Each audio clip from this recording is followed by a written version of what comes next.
भारत माता की हत्या शब्द को सदन की कार्रवाई से बाहर कर दिया गया, जिसको लेकर राहुल गांधी ने सवाल किए तो उसके बाद प्रहलाद जोशी उसका जवाब देते हुए। लेकिन सबसे पहले राकेश त्रिपाठी जी, आपका ही रुख करते हुए, आज राहुल गांधी ने प्रेस कॉन्फ्रेंस की।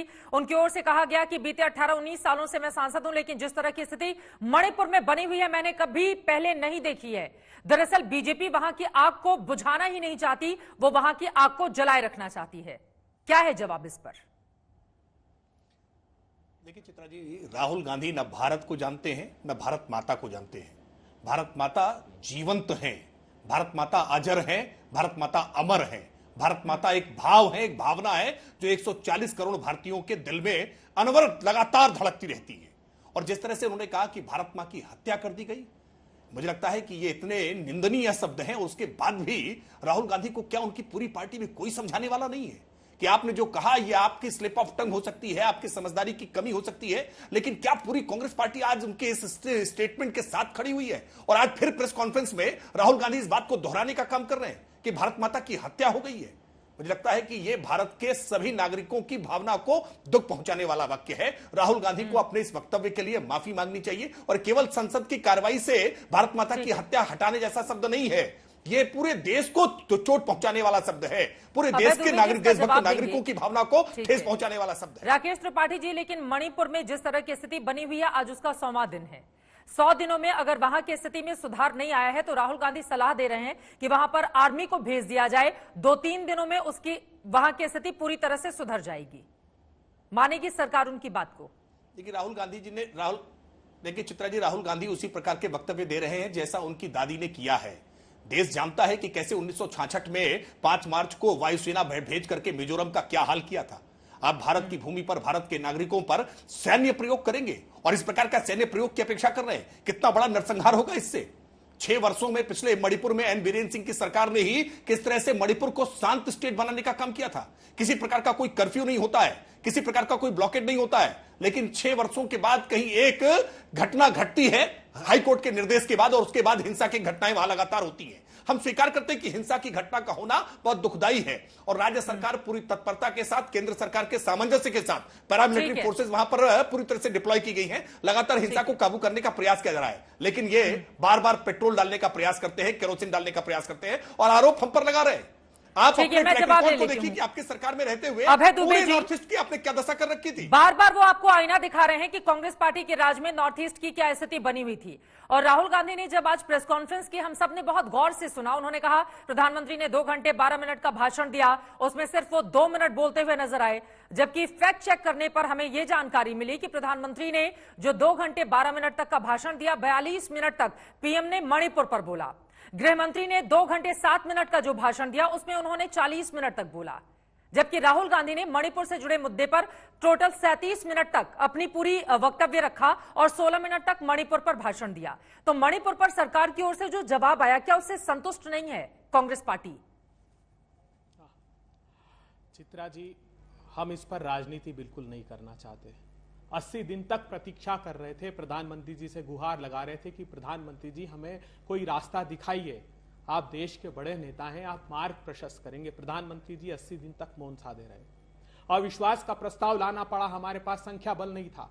सरकार गिराने के लिए नहीं, भारत के और मणिपुर के मनोबल को उठाने के लिए हम अविश्वास का प्रस्ताव लाए। प्रधानमंत्री जी ने 80 मिनट तक मणिपुर का म नहीं बोला चित्रा जी। उसके बाद मजबूरी में हमने जब वॉकआउट किया तो प्रधानमंत्री जी को फिर उनकी छवि की चिंता सताने लगी और उन्होंने मणिपुर पर बोलना प्रारंभ किया। मुझे बहुत दुख हुआ। मणिपुर पर जब अविश्वास का प्रस्ताव था, प्रधानमंत्री जी ने बोलना क्या प्रारंभ किया जानती हैं आप? वो कहते हैं कि अविश्वास का प्रस्ताव मेरे लिए सौभाग्य लेकर आया है, क्योंकि 18 में भी जब अविश्वास का प्रस्ताव आया था और तो मेरी सरकार बन गई थी। चित्रा जी, क्या एक सैनिक की पत्नी को नग्न करके घुमा दिया जाना प्रधानमंत्री के लिए मेरे देश के सौभाग्य का विषय हो सकता है? क्या एक स्वतंत्रता संग्राम सेनानी की 80 वर्ष की पत्नी को जिंदा जला दिया जाना मेरे देश के प्रधानमंत्री के लिए सौभाग्य का विषय हो सकता है? क्या 4000 ऑटोमेटिक वेपन्स लूटना, 60,000 लोगों का विस्थापित हो जाना, देश के राज्य मंत्री का घर जला दिया जाना, क्या प्रधानमंत्री के लिए सौभाग्य का विषय हो सकता है।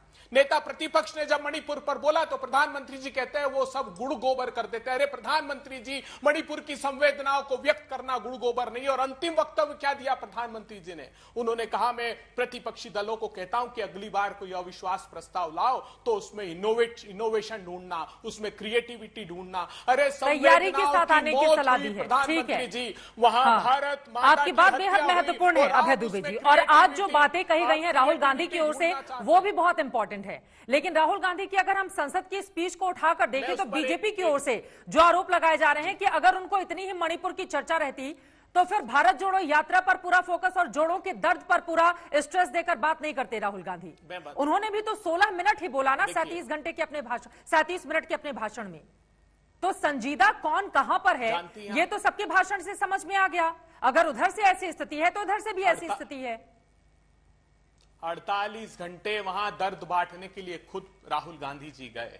वहां इंडिया का दल 48 घंटे गया चित्रा जी, और राहुल गांधी जी ने वो बात इसलिए कही थी कि आपके मन से अहंकार निकालना पड़ेगा, तब आप वहां पर व्यथा जान सकते हैं। और भारत माता कोई भौतिक सीमा नहीं है, भारत माता भाईचारा है, भारत माता संवेदना है, सदाशयता है, सदाचार है, जो भारत का मणिपुर में हत्या कर दिया गया। प्रधानमंत्री जी, आपने राजनीति की शुद्ध, और आपने कहा कि अमित भाई ने 2 घंटे तक भाषण दिया। अमित भाई ने सबसे बड़ी चिंता व्यक्त की कि वो वीडियो कैसे जारी हो गया। किसान से लेकर कलावती तक अमित भाई ने सदन में झूठ बोला। और आज मुझे दुख हुआ, जिस मिजोरम को बचाने के लिए इंदिरा जी ने पूरे प्राण से अपने ऑपरेशन को अंजाम दिया था, उस पर प्रधानमंत्री जी प्रश्न खड़ा कर रहे हैं। अरे आप जानती हैं, असम राइफल के दफ्तर पर वहां पूर्वी पाकिस्तान और म्यांमार से ऑपरेशन चलाया जा रहा था, चीन उसमें शामिल था, हमारी सेना के कार्यालय पर कब्जा कर लिया गया। तब इंदिरा जी को, और 3 हफ्ते हुए थे सिर्फ प्रधानमंत्री बने, वहां राजेश पायलट और सुरेश कलमाड़ी जी ने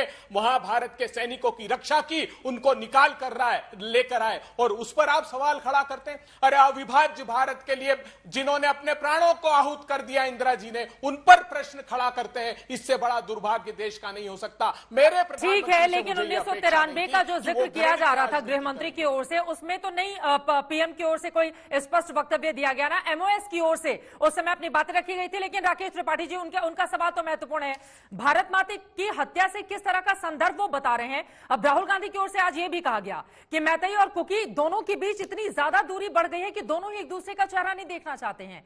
मैतेई समुदाय के पास जाओ तो वो कहते हैं अपनी सिक्योरिटी में किसी कुकी व्यक्ति को नहीं लेकर आइएगा वरना उसकी हत्या हो जाएगी। सेम वही कुकी समुदाय की ओर से भी इस तरह का वक्तव्य दिया जाता है। तो अगर इतनी ज्यादा दूरियां हैं तो उसको पाटने का काम सरकार की ओर से तत्काल किए जाने की जरूरत है। उसके लिए क्या कदम उठाए जा रहे हैं राकेश त्रिपाठी जी? सवाल तो सबसे बड़ा यही है। देखिए, बड़ी बेशर्मी के साथ कांग्रेस के नेता प्रवक्ता राहुल गांधी के इस वक्तव्य का अब भी बचाव कर रहे हैं कि भारत माता की हत्या हो गई। क्या भारत मां की हत्या हो गई तो भारत में चेतना नहीं बची है?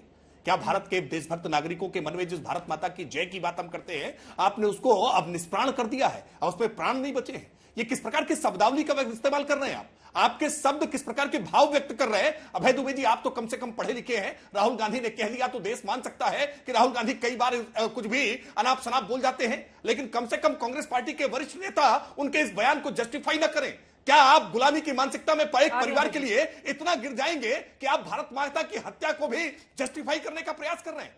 कुकी और मैतेई के बीच में किस प्रकार का संघर्ष पहले होता रहा है, किस प्रकार की उसकी ऐतिहासिक सामाजिक पृष्ठभूमि रही है, और किस प्रकार से रचनात्मक करना हमेशा लंबा प्रोसेस होता है। कभी भी दरारें पड़ जाती हैं तो उसको पाटने में समय लगता है। हम लगातार विश्वास बहाली के लिए, दोनों के बीच में शांति बहाली के लिए केंद्र की सरकार और राज्य की सरकार मिलकर के काम कर रही है, लेकिन कांग्रेस के लिए यह पीड़ा एक अवसर के रूप में दिखाई पड़ रही है। इनको पीड़ा पश्चिम बंगाल में नहीं दिखाई पड़ती है, इनको पीड़ा राजस्थान में नहीं दिखाई पड़ती है, इनको पीड़ा बिहार में नहीं दिखाई पड़ती है, इनको पीड़ा छत्तीसगढ़ में नहीं दिखाई पड़ती है। वहां मां बहनों की आबरू की कीमत क्या मणिपुर की कीमत से अलग है? क्या अलग है? क्या केवल वीडियो जारी हो जाते हैं तो पीड़ा ज्यादा बढ़ जाती है?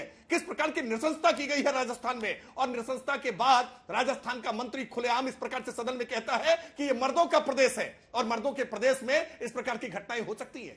आज राजस्थान देश में सबसे नंबर 1 है रेप के मामले में। कोई नैतिक अधिकार नहीं है कांग्रेस पार्टी को कि वो आज इस प्रकार की भाषा का आकर के प्रयोग करे। केंद्र की सरकार को जो काम करना चाहिए वो काम अहर्निश जग करके लगातार वहां पैरामिलिट्री फोर्सेस, देश के गृह मंत्री, प्रधानमंत्री कर रहे हैं। उसके बावजूद सरकार पर अविश्वास आपने जताया था, तो अविश्वास पर आप चर्चा होने देते,